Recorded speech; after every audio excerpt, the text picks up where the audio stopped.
Showing vulnerability is actually a well-known way of building trust, showing that you can also fail and that you are also fallible. Showing how you deal with them and how you learn from them is an important way of showing people that you can be trusted.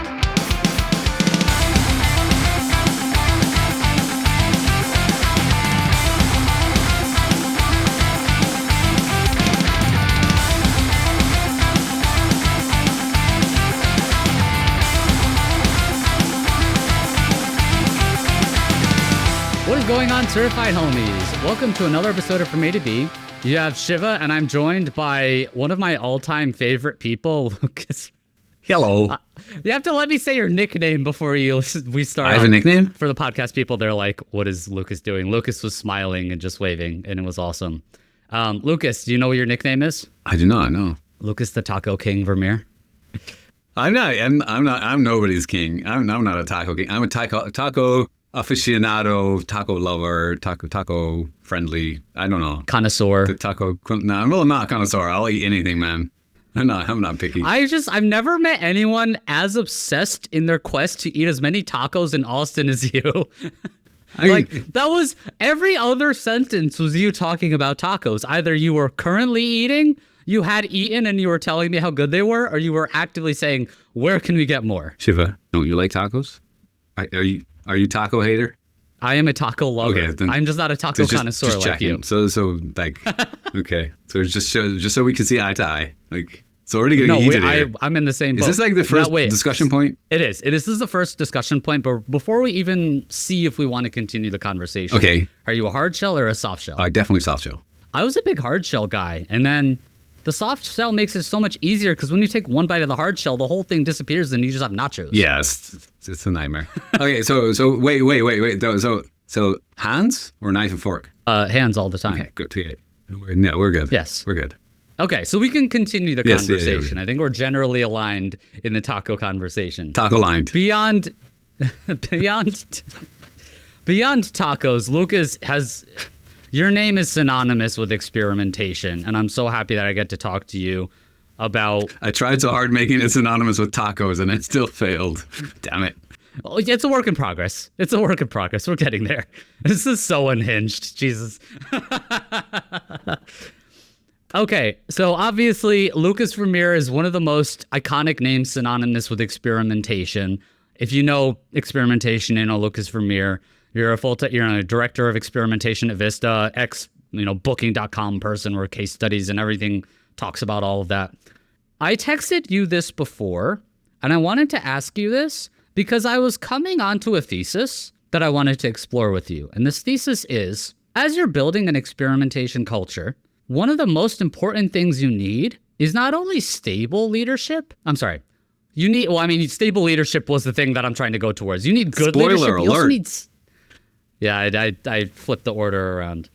But you need stable leadership. Yes. And that was something that I talked to someone at American Express about and other people. And I'm like, is there something to the fact that not only were the leaders good, but they stayed there for a long period of time, 5+ years. So reaction to that. Well, I mean, when you said that, it made a lot of sense. I never even thought about that before, but the leadership at Booking was pretty stable. Myself to begin with, I was there for quite a bit. What's the amount? It was 5+ years for you and all. My predecessor, Jonas Alves, was there, I think, 6 or 7 years. And I did the experimentation platform for 5 or 6. I was there before I got the job to run. I mean, I got the job because I was doing so much on the experimentation platform. And at some point, someone said, make that your day job. But yeah, I think I ran the experimentation platform for 5 years, I think, as head. But then the chief products officer was there for about the same amount of time. Chief technology officer, a little bit shorter. CEO, Gillian Tuns, was there for about the same amount of time. So it's funny to say because Booking was also doubling year over year at the time. So it was growing very rapidly. But in terms of leadership, it was very stable. And I think the leaders also were a bit of they had grown up together and there was very high trust within that group. Because when you said you need stable leadership, my first response was, oh yeah, that makes total sense. Because one of the things that I think is most important to getting an experimentation culture off the ground, and I talked about this in Austin, other than tacos, is that you need a high trust environment for this to work. No amount of telling people, oh, it's fine to fail, right? No amount of telling them is actually going to make them feel like it's fine. They have to feel safe. And so you have to have a safe, trusting environment. You have to have what they call a high psychological safety. And stability, and specifically stability of leadership, is one of the things that creates this trusting environment. If your manager changes every 6 months, then it's very difficult to build a trusting relationship. And it's also, if you read sort of the product operating model, you read Marty Kagan's work, it's also one of the things that makes the product operating model work, is because those teams are also intended to be long-lived. So it's not just leadership that's stable, but also team composition is as stable as possible. I think he actually calls this out in one of his books and says that if you have a project mindset where people work together only for a short amount of time for a given project, the relationships become very transactional, and there's no room to build trust, and that sort of erodes or undermines the ability to experiment. But yeah, I think there's something to be said. I'm not sure whether it's the stability itself. I think it's trust. So like stability is a sign of trust, and trust in the people that you hire, and trust that the people you hire will do the things that they need to do to improve the company in whatever means they think is available. And when you trust someone, you could take risks. And then that's the experimentation, right? I mean, as you're talking, I'm going, my brain has weird things other than tacos in it. I think, who are the most stable leaders in the political domain in the world? And immediately my brain goes, wait, some of the most stable leaderships that we've had in the world are countries like, I don't know, North Korea, Russia, like, not necessarily countries where trust is super high. So stable is it's like, I mean, that's a dictatorship, which is very stable. It's its own like separate parallel. It doesn't count. It's not a counterexample. What if leadership stability is a marker for something else? Like what if the leadership stability and high trust are both caused by some other confounder, such as success? If a company does well, then leadership tends to be more stable. Is that true? I don't know. I don't know. I mean, maybe, but you could still have layoffs. There could be other external socioeconomic impacts, things, rifts, campaigns that don't perform. Even though the company's doing well, there could be individual performers or teams that are maybe underperforming. It's interesting to go deeper into that, but I think I want to pull it back in a little bit because I want to reinforce this. I don't want to go down this rabbit hole. Oh, you talked a lot about. you got the wrong dude on the podcast, man.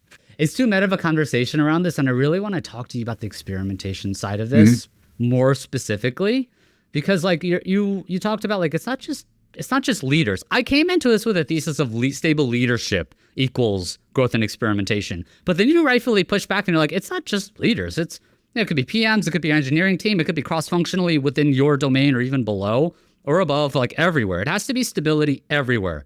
Because I think the reason why is, in my experience, I've been with, a couple companies who have not had stable leadership. And not even just stable leadership, even cross-functionally, I've had different people. Like in my career at a specific company where I maybe worked 2 or 3 years and being super generic for a reason. Don't go look at my resume and try and figure it out. But like at particular companies, there was turnover of the product manager for like in the however many years I was there was a lot of turnover. And it was hard to I had to establish a rapport with the new person, relearn, reteach, re-understand their priorities. And then when they left after a year, I had to do that shit again. And that's like, it's like you have to keep on start, stop. And that you don't have momentum if you keep on stopping. In that case, was that about trust? So was it rebuilding the trust or was it reteaching them or both? It wasn't explicitly trust. I think, good point. It was the literal stability piece, that it was someone else. Even if they trusted me, it takes time to earn that trust. Yes. Which I understand. Mm-hmm. Okay, let me try this then. So you said stability everywhere. Could this happen in a pocket, an island in an org? So say you have a very sort of like an org that does change, like the standard every 3 years they have a new chief marketing officer, which is apparently like the gold standard. I don't know, I just made it up. Could you? Oh, I was like, wait, is that real? Could you have in that org one unit or one group of teams that does have stable leadership? So if you are correct, then what you would expect to see is that experimentation does happen within that stable unit, but doesn't happen in the rest of the org. It's probably a complex formula of stable leadership plus responsibility / accountability, because if you have a turnover at an analyst level, it's not going to be great of as much of an impact, but it'll still impact. You still have to reteach on board, off board. You have to do all that, backfill roles. Understood on that point. But like with a senior leadership position, they will dictate strategy. They will have more influence. So the loss of someone at that level is a broader impact to the stability versus, someone like myself as quote unquote just a manager, or even someone below me as just like an individual contributor. Speaking as a leader myself, I feel like I have to defend my brethren. And I don't mean tackle lowers, I mean other leaders. There is a role of leadership that is acting as a shield. And so part of it is indeed sort of strategy and setting direction, helping the team understand what they have to do. The other part is then minimizing distractions coming from the rest of the org. Does that resonate? Yeah, for sure. Like, that's also why I don't really want to go into a super leadership position, because I want to do the work. I don't want to just be a shield so other people could do the work. I'm like, let me do it. I want to do the thing. It's fun though. Yeah. So the reason I bring that up. It's fun. Wait. It's fun playing defense. Oh yeah. And like, no, I hate that. Oh, no. come on. The reason I bring it up is I think that when you were at that level at Vista, or when you were at that level at Booking, you didn't like want. I guess I'm curious, how much like defense were you playing? You were director at Booking, right? I was hired as a data scientist, and I quit 8 years later as a director. Yes, but I was, when I started on the experimentation platform, I was a lowly product manager, just a normal schmuck. So I guess I'll ask more specifically, when you were a director, were you doing a lot more defense type work, or were you doing more like vision type stuff? Like, what was the balance? Obviously, it's not. So that's a fun question. I might be completely misremembering this incorrectly. Please, like, if you were there and you. Well, it's recorded and it's on the record. So I actually did not want to be promoted for the longest time because I felt that I could do my job better as a nobody. Being the flea in the pelts, I kind of liked that vision. And it was mostly just me dreaming about who I was, until someone pointed out to me that I was no longer that person anyway, and that I had built up so much internal credibility that whatever I said carried a lot of weight. And I said, look, it doesn't matter what title you have at this point. Like, if you say something, then people sort of listen because you are Lukas. And I said, fine, I'll be senior Lukas then, if you insist on promoting me. You didn't earn that. Like, that's something about being at a company long enough that's earned. That kind of goes back to that stability conversation, right? Like, you were at Booking for so long, you earned that. And the unfortunate thing in the CRO industry is there's a lot of turnover. There's a lot of frustration. So there's a lot of turnover, which creates a cycle of negativity of like, you can't be that dedicated person like you were at Booking to be like, oh, that's Shiva. Whatever he says goes, because he's the smartest person when it comes to this stuff. You need that stability. You have to earn it, and you have to be there for a long time doing that badass work for years. It wasn't badass. It was fun. I mean, there's no tacos though. That was a bit disappointing. We have to have like a taco button every time you say tacos. You gotta. Yeah, I mean, you can post edit this, add a jingle or something. I don't know, the taco jingle. The reason I brought up the role of leadership is I think the stability breeds trust within the team. So if you have a stable leader and they are able to set a consistent vision and they are able to lead in a way that builds trust with teams, that increased trust helps create a safe space where people can experiment. That's sort of the internal sort of trust building. I think at the same time, if a leader stays for a longer period of time, they also build trust with the rest of the organization.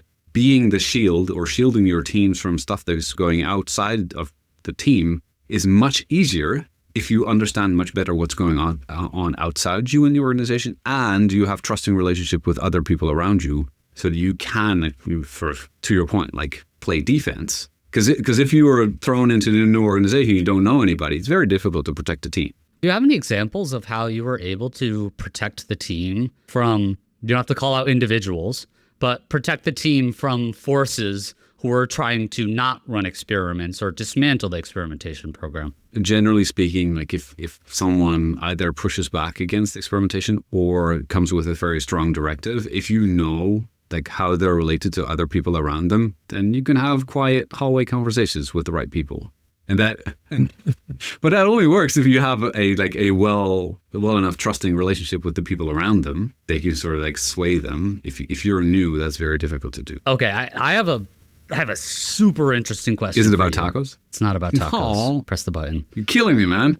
What do you think the impact is of working from home and the culture of working from home and building an experimentation program versus those in-person conversations? Is it harder to build an experimentation program when you work from home? Hell yes. And that culture of experimentation versus being in person and like going to the office every day, like you said, running into that person in the hallway. Is it harder? It has to be, right? Yes, absolutely. That sucks.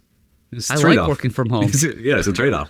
Leading in general is harder, sucks. Shiva. I mean, I knew that when I took this role. Like, I wanted to work from home. Like, I was going to say eat more tacos, but I live in the wrong country. I can go for a run every day and take my kids to school, and that's more important to me than my job. But it is harder, and it takes more deliberate effort. And what takes more deliberate effort is building trust. So you have to create these opportunities where people can speak their mind. You have to create these opportunities for people to talk to you. That is a lot easier to do when you're in an office and you can drag someone into the bar when they feel bad. Wait, drive them into the bar? Drag them into the bar.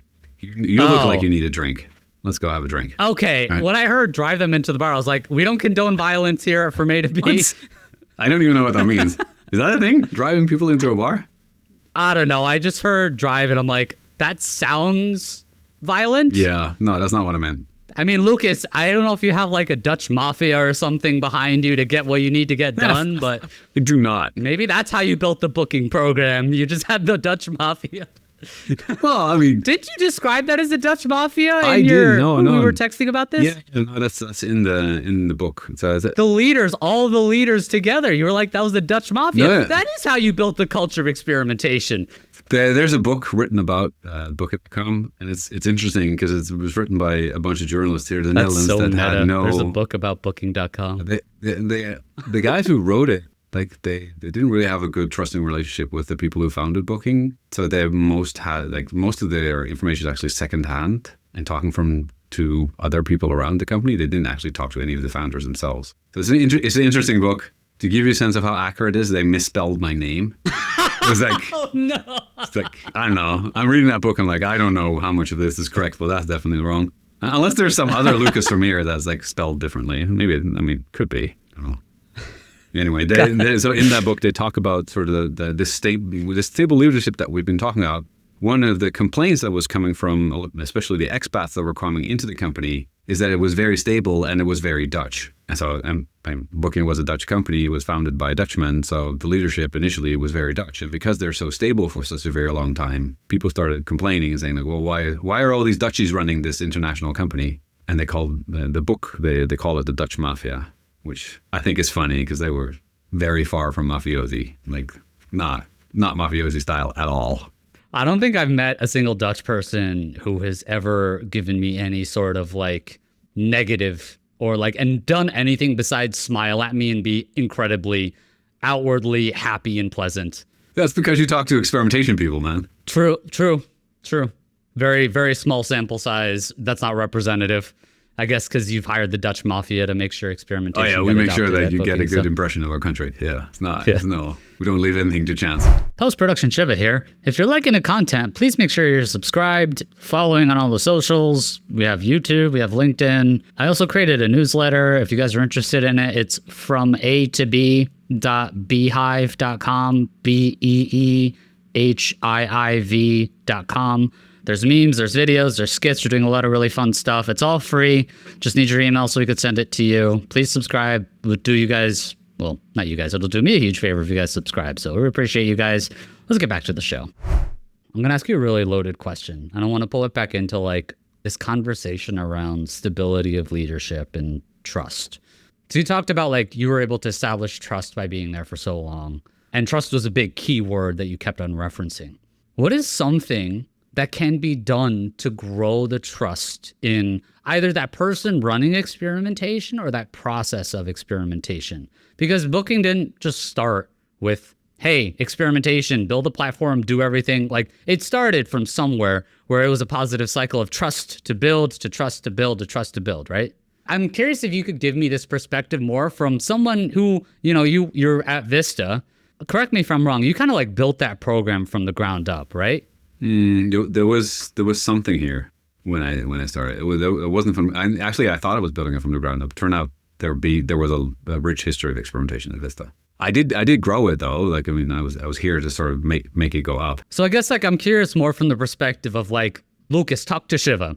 I'm the only CRO at my company, and 30% of my job is web analytics, which is fun.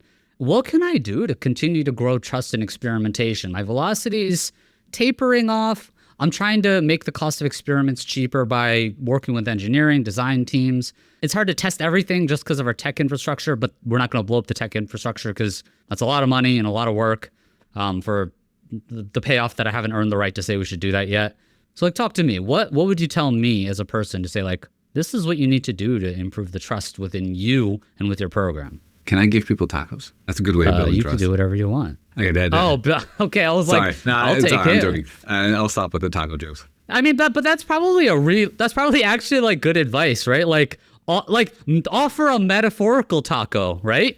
Yes. So the more serious answer is I've never been in that position. So take my advice with a grain of salt. But the two things I would point at are if you read books like How to Make Friends and Influence People, or even Cialdini's Influence, those tactics all work on your coworkers as well. Yeah, they're not limited to salespeople. You can do internal sales. Okay, so manipulate my coworkers. Oh, nudge. But giving them tacos is reciprocity, right? You're basically giving something to someone that they give you something. That's just a quid pro quo, isn't it? Exactly. It's a classic. I'm bribing my coworkers. And the other is it's more on the leadership side. Maybe I don't. If you're a junior CRO, I wouldn't necessarily recommend. But showing vulnerability is actually a well-known way of building trust. Basically showing that you can also fail, and that you are also fallible, and that you are not perfect, and that you understand that sometimes you make mistakes. And then showing how you deal with them and how you learn from them is an important way of showing people that you can be trusted.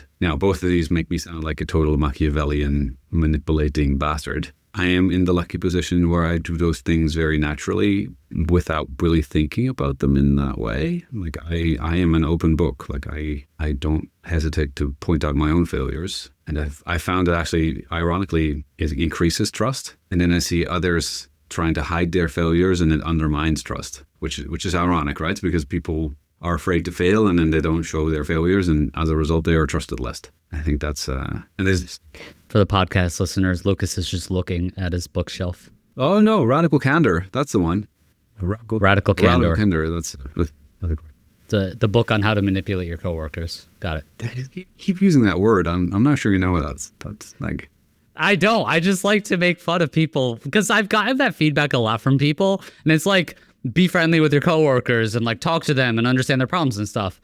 And I'm like, it like sounds borderline sociopathic. It's not.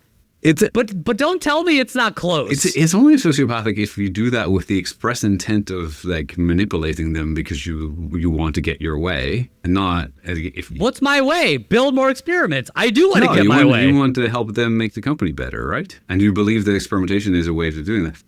Unless you are like going out of your way to run experiments, even when you think it's not in their interest, and even when you think it's going against the company, which I hope you're not doing. In which case, you should feel bad, right? You believe that this is a better way, and you want to help them understand that. And I think that's a good thing. And so like the word manipulation suggests something nefarious. That I'm just kidding, by the way, for all y'all. I know. I'm also kidding about the tacos. These are... Like we're just balling. Like, I don't know if you're actually kidding. Oh, it's tacos? When Never. some people say extend an olive branch, Lukas just says offer them a taco. You know what I mean? Okay, so we're talked about trust. I think that's important. And I think you're talking a little bit about like vulnerability and authenticity. Like, know that when you say something, it carries weight. And maybe part of the conversation too is like, if someone comes to you and they're like, hey, what do you think about this? Did it win? Did it lose? And be open and honest and give them the real information. Or even don't be afraid to say, I don't know, right? I need to investigate. I need to dig a little bit deeper, because that shows trust. That like, it shows trust in what you say carries weight. But it also is trust in like, I will go help you. I will go figure this out. They've given me an ask, and I'm going to go help you. And that's like extend the taco, right? Create the relationships. So I think a lot of it's like authenticity, relationship building. I do want to talk to you a little bit about bubble wrapping, experimentation processes. I know we're talking about people. Like, God forbid, Lukas, we don't ever want this to happen. I would be devastated. But if you got hit by a bus when you were at booking, how would the program continue? Oh, it'd be fine. Exactly. So like you created this bubble wrap of safety and protection, metaphorical bubble wrap around it to create the guardrails, make sure it continue to go. Even if you're gone, even if your boss is above you or gone, it continues to go. Is there anything tactical or even more strategic that has to be done to ensure this metaphorical bubble wrap of protection around experimentation? You will absolutely love this. Okay. We had a very, very good developer work on the experimentation platform. Do you want to shout them out? Hey, Iskra. We wrote the circuit breaker post together. And at some point, I think it was himself, I don't remember exactly, but I think it was himself who said, I feel like there are parts of this stack that only I know about, and that's bad. And so he started a practice where once a month, he would come into the office, he would break something, and then he would leave. Wait, like physical or like platform? Usually it was software. This is part of the Dutch Mafia, right? He'd come in and break. He was Polish, but oh, okay, sorry. That one time he did physically break something. Yeah. So there was one time when he didn't come into the office, and like this day is agreed up front, right? So it's a fire drill day. The rest of the team knows Iskra's going to come in, he's going to break something, and then our job is going to figure out what's broken and fix it. So you knew ahead of time. Yes, I knew what day it was going to be, and it wouldn't be like it wouldn't be a peak day. It would be like they were smart about this. One day he didn't come into the office, and alert started going off, and the team was like, "What the hell happened?" And it turns out that in hindsight, once they figured out what happened, is that he went to the data center and physically removed one very particular hard drive. One very particular machine that was apparently critical for some of these systems. My point being is that if you want to make a system stronger, sometimes you have to deliberately break it, kick it, make it more robust. The other book, Anti-Fragile, Nasser Taleb, who's not a very nice man, but he writes very nice books. And he has this concept of anti-fragile where he says, usually when we're talking about fragile versus the other thing, not fragile, what we mean is fragile is like it breaks easily, and the other thing is like it's wrapped in bubble wrap. But wrapping something in bubble wrap doesn't make it anti-fragile. Wrapping some brittle thing in bubble wrap makes it less likely to break, but it's not actually anti-fragile. And so in this book, he makes the argument that some systems are anti-fragile in the sense that they actually benefit from being shaken up. And the classic example is the evolutionary process, where if you add more randomness, you add more noise, you get more variance.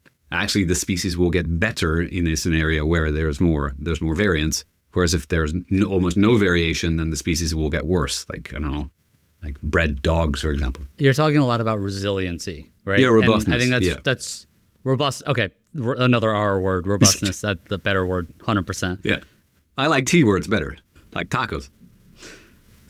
Oh, sorry. I didn't know you love tacos. That's just the new thing I'm learning about you. I learn something new about you every episode. Oh, yeah. Do you know that if you want people to really understand something that you're saying, then you have to repeat it many, many times until it turns into a joke. I actually learned. I thought you were going to say something serious. Damn it. No, it's actually. No, that's one of the things I learned from David Visman's CPO. Yeah. I need to keep on telling Shiva I like tacos, but there's actually some practicality around repetition. Yes, repetition is important, especially if you have a message that you want to bring across, then repeating it. And something like I like tacos is an important message to repeat repeatedly. And then, until people start making fun of you is what David Vismans used to say. Like if people start making fun of your metaphors and your sort of strategy documents, then you've gotten through to them. They've internalized it. So he actually saw that as a great thing. Like he was talking about the booking flywheel a lot. And then when people started making fun of it, he's like, yeah, they got it now. Like huge win. Like he thought that was great. But yeah, robustness. So to your point of like, how do you bubble wrap the experimentation program? I'm not sure. I'm going to rephrase that. I'm going to say it's not bubble wrap. It's like, how do you create calluses on the program, right? Like when you play guitar, the first time, or violin, whatever, when you play it, the first time you play, your fingers are sore, but then your finger creates calluses to strengthen your fingers so you can continue to do it. Callus is the word. I mean, the reason the experimentation program at Booking didn't fall apart when I or others left is because there were still like 30 people running the program, and there were 2,000 people running experiments. And like, I don't care like how important you think I am. I'm not. And me leaving didn't make diddly squat difference. Like really. All right. So the real solution here is just have 2,000 people working on your experimentation Yeah, program. get more humans on. Get more humans on board. Yeah. I mean, anything that relies on one human is brittle, right? Was there any point in time as you were scaling out the program that you actually ran into potential challenges that the program was at risk of being totally dismantled?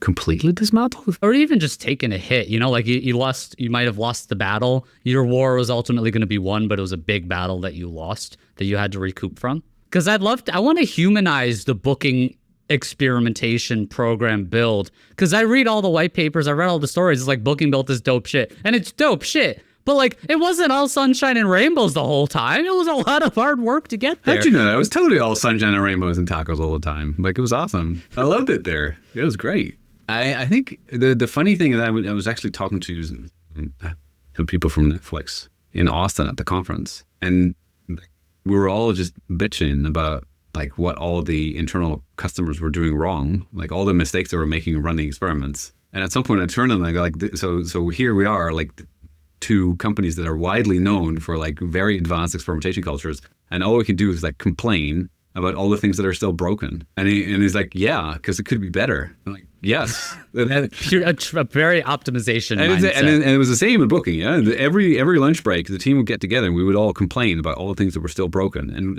it was like that for 20 years. Like I don't think there was ever a moment where like, right, done.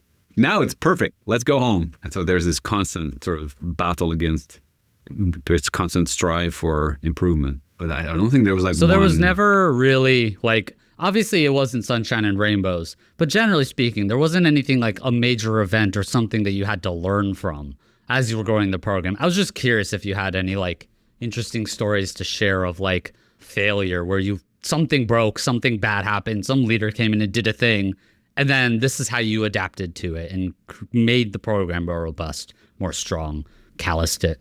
I can't think of anything, man. I just don't. I just have such a optimistic, happy-go-lucky outlook at life. There were probably like many times when my life was in mortal danger, but just as long as there's, at the end of the day, as long as there's tacos, I'm fine. Maybe there's something to take in that with CROs. Like, don't harp on the negative pieces of things that might be a problem or are problems. Try and think of it glass half full, because like you said, there's always things to complain about and to make better. But what you're doing is you're not just saying it could be better. It could be better. Here's what we're going to do to continue to make it better. It's not, it sucks and everything sucks and everything's terrible. Well, maybe that's back to your earlier point about trust. Like if all you're going to do is mope all day and complain about everything that's broken, that's a terrible way to build trust. Like people will never trust you if you don't help them get better. Like the example I sometimes give is like, if your child makes the first drawing of a house and it's like an ugly box with a triangle on top and some smoke, you don't go like, that is a terrible drawing, you suck. Like, at least not if you want them to be an artist, right? You have to encourage them and say like, hey, that's a really nice drawing you made. I think it can be improved by doing this small step. And you don't go from whatever they've created to like Picasso in like one step. You come up with like the next thing that they can do that is within their reach. And then you help them make that step. And I think CROs and especially centers of excellence in the experimentation community, you have that role to not be a gatekeeper and to not tell your teams all the things that are wrong and broken, but look at like the work they're doing and say, hey, I think you can improve by doing this. And then give them something that is attainable, both because that I believe that will be more successful because it is actually doable, but also it helps you build trust because you can be seen like someone who can actually help them get better. This is one of the challenge. I don't say challenge. This is one of my frustrations and or put me in a doom cycle very early on of like, I want to build a culture of experimentation. I want to build an experimentation platform and product, and I want to do all these really badass Booking.com, Amazon, Walmart things. I want to get to that point. And I read the papers, I understand everything, but like the change doesn't happen overnight. You don't go from 1 to 1,000 tests, right? Like it's going from 1 to 2 tests is hard as shit. Going from 2 to 5 is hard as shit. Like everything is hard. Everything sucks. So like you have to embrace the suck a little bit. Totally fair. But I think like that's what got me down a lot was like reading these big programs, kind of navel gazing, looking at it and then being like, what am I doing wrong that I'm not there? And it's like, don't, you can navel gaze and you can say that's the stretch goal, but you have to create more incremental goals to work your way up. You can't look at Michael Jordan when you're a teenager, when you're like 3 and then be like, that dude's badass. I don't know if you could talk when you're 3, whatever. Like, don't when you're young. I don't know anything about kids or babies. It's clear, yes. Keep going. But like when you're younger, when you're very young and you're like trying to learn how to basketball, you don't look at Michael Jordan and be like, I'm going to do that and I'm going to be that. You can have the goal, but you have to create more incremental steps and be like, I need to learn how to dribble. I need to learn how to lay up. I need to play defense. And like creating that roadmap is the easiest way to dissect the frustration and challenge of like the big picture into like more tactical. That's probably what you did, by the way, when you started at Vista, right? Like you didn't just say like, boom, we're going to do booking.com. It's like you read the organization. I'm curious. Can you like, what was your first like audit of Vista when you came in? What was like your 30 days? What were you doing? I think by 30 days, I'd already figured out that I had more than 3 different experimentation platforms, which was a bit surprising. I was definitely not starting from the ground up. 3's better than 1, right? I don't know. Is it? I'm kidding. I mean, it's greater than. I kept finding new ones every month after that for like 6 months at least. No, it's very much not a structured roadmap. I mean, you mentioned roadmap, but you don't get good at basketball or at experimentation by having a very clear, explicit roadmap of what you're going to do. You put in the hours and you experiment. And so we try. I mean, Vista, to give the team a lot of credit for this. Like Sarah Butov and Flavio and Miriam and Kevin, like they all have an experimentation mindset also for experimentation. So we've just been trying things like, hey, what if we set up office hours? Does anyone show up? Hey, what if we set up a channel? Does anyone join? Does anyone ask questions? What if we treat these tickets this way? And so like it's very much a sort of trying things out and iterating in the same way that we're doing in product, but with the program. But I mean, the frustration that you're displaying here, Shiva, I have to ask, like, do you enjoy this? Is this for you? I like a lot of parts of this. I very much do. Like I have a test that's live and like, I don't know, looking at the test wins, I had 3 test winners in January. And I think I launched like 3 tests in the January before it. Like, that's cool. That's awesome. That part's really exciting. I wouldn't have a podcast if I didn't like talking about this and doing it. But there are a lot of frustrating parts, I think, especially in like the junior programs or stepping into it, starting it from scratch, not being part of like that culture. Even like you said, when you started at Vista, you're like, we have 3 platforms. I'm like, I didn't have any. We had Google Optimize and that went away. So I had to like research, onboard a new one, set up our analytics. So the people listening to this podcast, it's probably going to be different because Lukas, you're the absolute like goat of experimentation. So I'm going to attract a very different audience. I'll probably, or at least give me tacos. You hate it, and I'm going to keep on saying it when people say that. Yes. Yeah, I'm going to keep on saying it just because you hate it. I need to switch. I need to go to do some other field where I'm a nobody again because I'm getting tired of this shit. Yeah, I don't want to be on this. You're tired of people saying you're an amazing people human put being. you on a pedestal. The higher the pedestal, the harder to fall. So I'm just going to jump off right now. Like I'm going to step off and go somewhere else. I quit while you're ahead. I respect it. I respect it.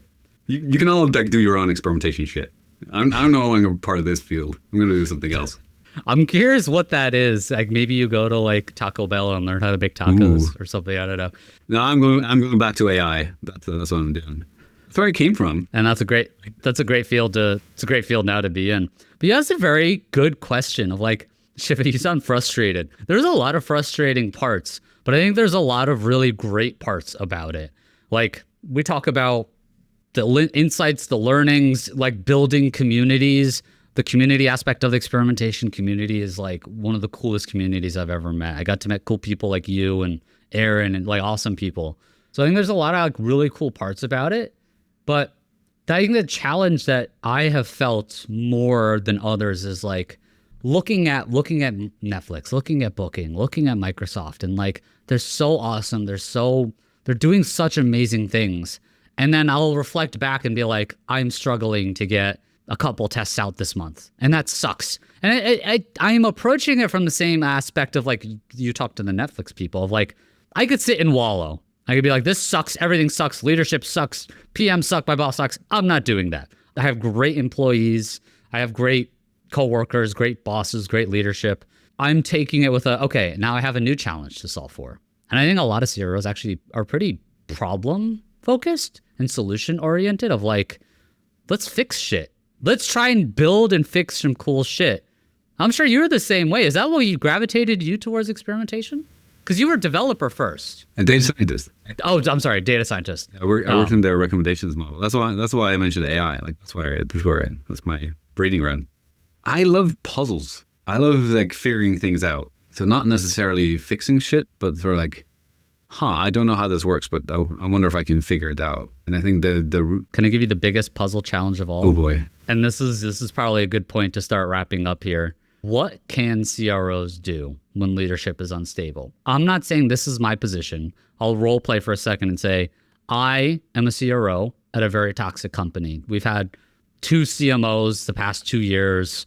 We don't have a CFO. This is all made up, by the way. This is not real. I have motive friends who listen to the podcast. That's not true.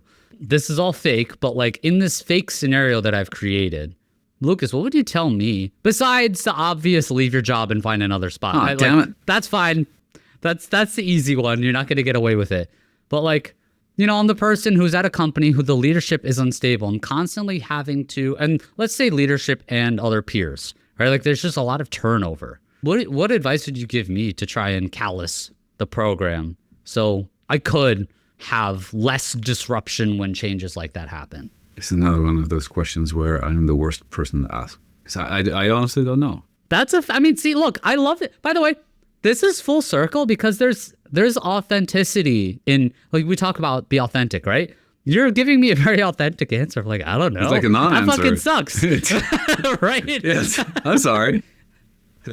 What are you trying to get out of that job? I mean, what if you walk away and it falls apart? Like, is that the end of the world? Like, is that bad? So what? No. I mean, so it's because if you're not getting the support you need now, it wasn't going to be propped up when you're left. in a toxic place. You built something, and you're afraid that if you're going to walk away, it's going to like blow up. And be that guy in that meme that's like walking away from the exploding building.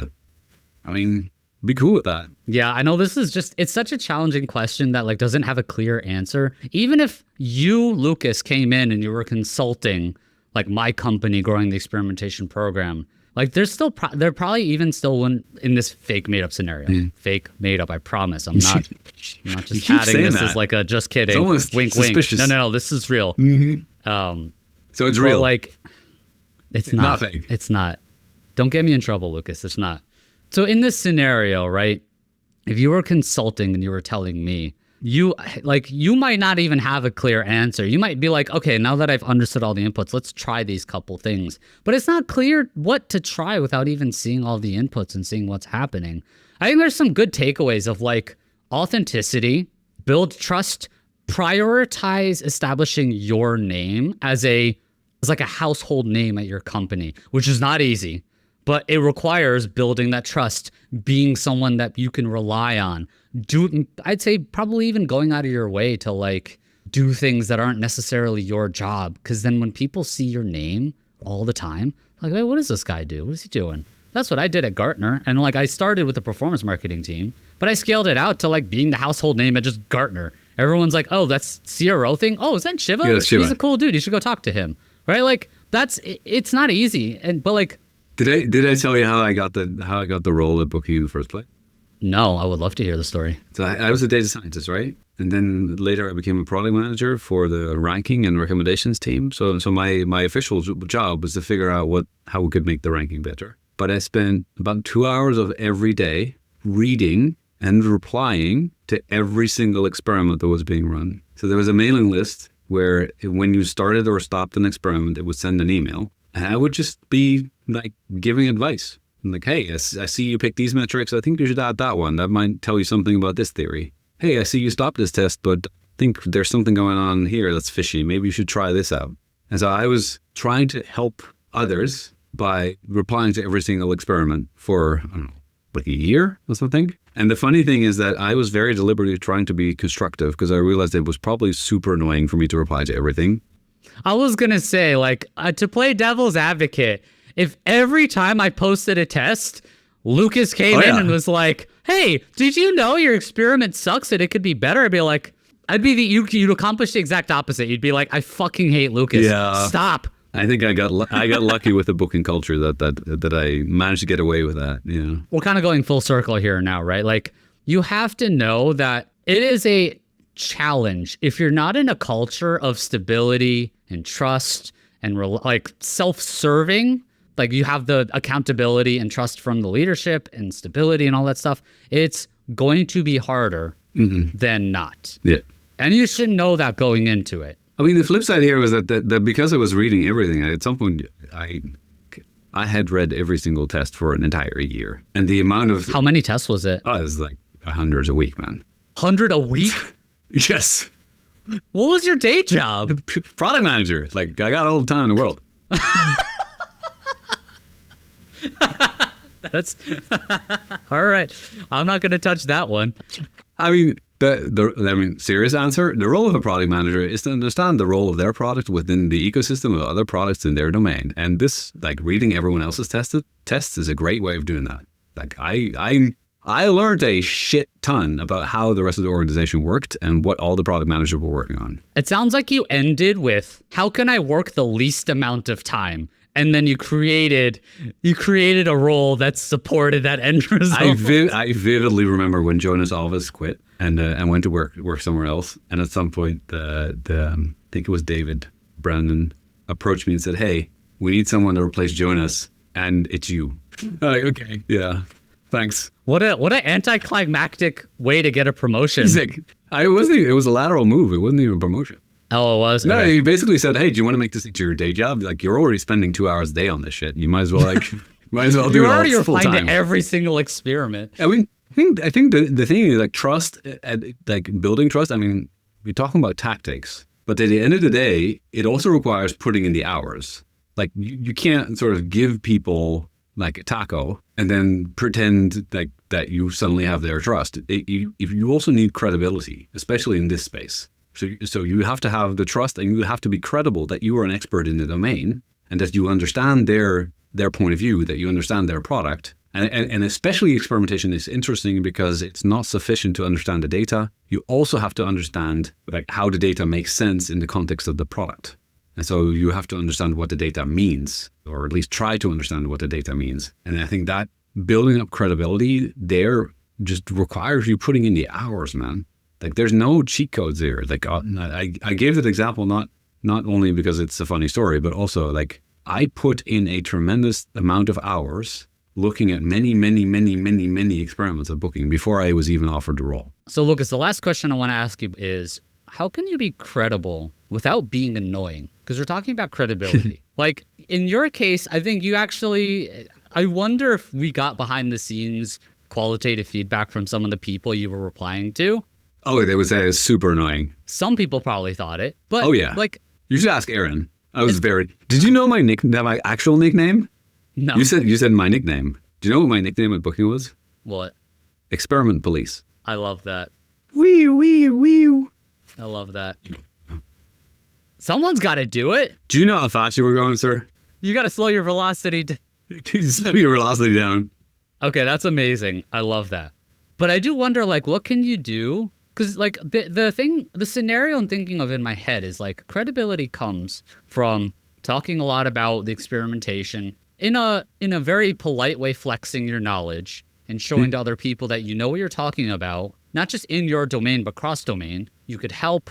You want to help. You're good at helping. You could do it quickly. You can understand their needs. These are all things that breed credibility. But on the flip side, what if you're working with, like, a product manager who they see experimentation as a slowdown to shipping out their things? They might see you as annoying. And this is more tactical, but I mean more broadly. How do you push that credibility without being super annoying, like commenting on every experiment, inserting yourself in conversations where people are like, nah, you don't need to be involved, but you might actually need to be involved. Like, how do you do that without being annoying? I mean, you asked earlier about some of the things we did at Vista, and one of the things we very, very deliberately did was to say we will bias to supporting those that lean in. So in your example, if there's a PM who really does not see the value and would probably think we were annoying, then don't force it. Don't force it. Like, other people need help. Other people are leaning in. Work with the people who want. Ruben de Boer recommended a great book called Switch, and in it they give this idea of highlighting the bright spots, where rather than sort of trying to fix all the things that are broken, you focus on the things that are working well, and you give it enormous attention and also a spotlight. You say, hey, look at those guys. Look how amazing they're doing. Like, look at all the awesome stuff that they're cooking up. And so if you want to sort of encourage change, it can feel very natural to focus on those areas where you're lagging, but sometimes actually it makes more sense. And this is not generic advice, and I'm just making this shit up as I go along, man. A lot of times it makes sense to focus on those areas where it is working and sort of use that as a way to pull everyone else up and say, like, hey, we'll help the people who are willing rather than those who are not. And I guess the hope is that ultimately there's a little bit of FOMO that'll happen, right? Like other people are being lifted up, other people are being validated through experimentation and stuff, and then the people here you go making it into manipulation again. Like, I just want to help the people who want to be helped. But, I don't hide behind my sociopathic tendencies. I just want other people to be open about it too. Like, if you are a sociopath, just know that you are. I am a sociopath, 100%. Confirmed, guaranteed. Okay, this is amazing, Lukas. I so appreciated this conversation. Thank you. I want to have you react to a post. We'll join us after the break for this, but we're going to have you react to a kind of spicy post. So join us after the break for that.